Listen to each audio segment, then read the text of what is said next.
Hello again, this is the Video Box. I'm Charles Amponsa, and you join us at the first ever summit for mayors on the subject of the Roma. Now, it's going on here in Strasbourg, the capital of Europe, as it likes to call itself.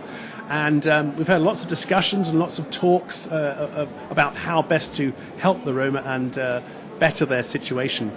Now, hot foot from the hemicycle of the Council of Europe, we have the Congress Rapporteur, John WARMISHAM. He is from the UK, from Greater Manchester, Salford. And now, in your experience as a municipal councillor, what also are your personal views of the situation of Roma people in Europe, in the towns and in the cities? Where do you see the major challenges coming? Well, I think certainly over the last number of years we've seen a lot of discrimination and anti-Roma feeling. I think, within the UK at the moment we've got a big issue with travellers regarding the Dale Farm issue that, has really been highlighted as an international news story. So yeah, there's a lot of discrimination out there against Roma gypsy travellers. Now, I mean, the feeling on Dale Farm particularly from some quarters is that you have a scrapyard, it now has people in it, and somebody wants to change it back to another use. What are your thoughts on that? Well, I think, the Roma people have actually bought the land, so it's actually their land. I think the issue around it is a planning issue.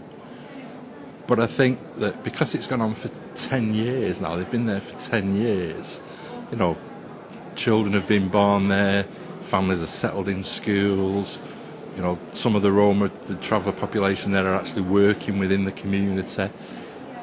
A lot of the community around that neck of the woods have no problem with them whatsoever. I think it's just that few people, and obviously the council, because they've broke planning law.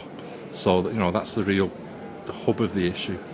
Now, the thing is that when we have a situation where individuals can go for planning applications and what have you, but when a whole community does it, is there something different in that people don't like? Well, I think again it's this stigma that travellers have got. I think as soon as a couple of caravans arrive anywhere, it is the gypsies are here, and it's it's just that stereotypical thought of that people have of Roma and gypsies. And I think I've just done another interview, and I think with all communities you always get a percentage of bad eggs, and so even within the Roma and gypsy traveller community you do get some bad eggs that actually cause problems for the local community. But having said that, you look at the local community and you've got those bad eggs within your own community who sometimes cause even worse problems. Now, here at the summit of mayors on the Roma, what have you heard? What's been discussed? What are people talking about in the breakout sessions that's interested you? I think that the highlight for me was somebody from the Roma Youth organisation who, for me, actually hit the nail on the head, is that if you want to actually promote Roma inclusion, is actually invite the community in. And that's what we try to do in Salford and Manchester. Is we have an annual Roma Gypsy Traveller Month, History Month, and we actually invite the local community in to see that Roma do have their own heritage, their own style of music, their own style of dance, storytelling, and it's just breaking those barriers down. And I think the same with when sort of you get Roma children going to school. Let the Roma children speak to the other children about their experiences, because it has been a different way of life. But I think if you can actually get that community cohesion and break down those barriers, I think people begin to realise that life's too short to hold grudges and be racist or anti-gypsy or whatever. And I just think there's a massive piece of work to do across Europe. Now, as the Congress Thematic Rapporteur on Roma issues, you will present a brand new report on the situation of Roma in Europe in the forthcoming Congress plenary session next month in October. Can you already tell us something about the major findings in this report? Well, again, I think it's about how we actually integrate, looking on what's good practice, what's gone on in some of the communities out there in Europe, looking at some of the bad practice and how we can overcome that.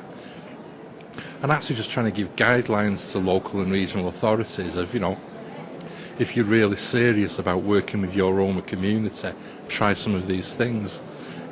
certainly think the other thing that we do as Congress is the Doster Prize, and look, this year I've been asked to be one of the judges, so I've seen the entries already, and there's some really good pieces of work, positive pieces of work going on out there, and it'll be interesting to see who the eventual winner is, and hopefully we can publicise that Doster Prize and sort of give it credence. And I think also this year I've become the coordinator for the European Local Democracy Week, and the theme this year is human rights. And I think people don't realise that human rights includes access to health, access to housing, access to education, and that's for all people. And so that should include Roma, gypsies, travellers, asylum seekers. It's about being a caring society. You mentioned the fact that there is best practice out there. What would you describe as being best practice that you've seen that the rest of us could think about taking up? I certainly think it is that, I can't think what the municipality is now, but before is when a Roma group, family turned up, is the first person they'd come up against was the police. And what this municipality has done is actually looked at setting up a Roma social work team. So the first people they meet is a social worker who will try and befriend them, ask the relevant questions. How long are you going to be here? Are there health issues? Are you looking at trying to get schooling? Just what you do to welcome anybody to a neighbourhood. Just, all right, they do cause problems sometimes of where the encampments are, and I think we've got to look at doing further work on sites for Romas and travellers. But I just think it's humanitarian to actually ask them, what are your needs? So in the context of the current situation in Essex, we touched on that earlier on, where the UK's largest illegal traveller site is at Dale Farm. Evictions, can you comment on the ECRI report, the Council of Europe's Commission Against Racism and Intolerance, which calls for the legislation of long-established traveller sites, even if they breach the laws? Yeah, and I think it's right. I think, it is a human rights issue.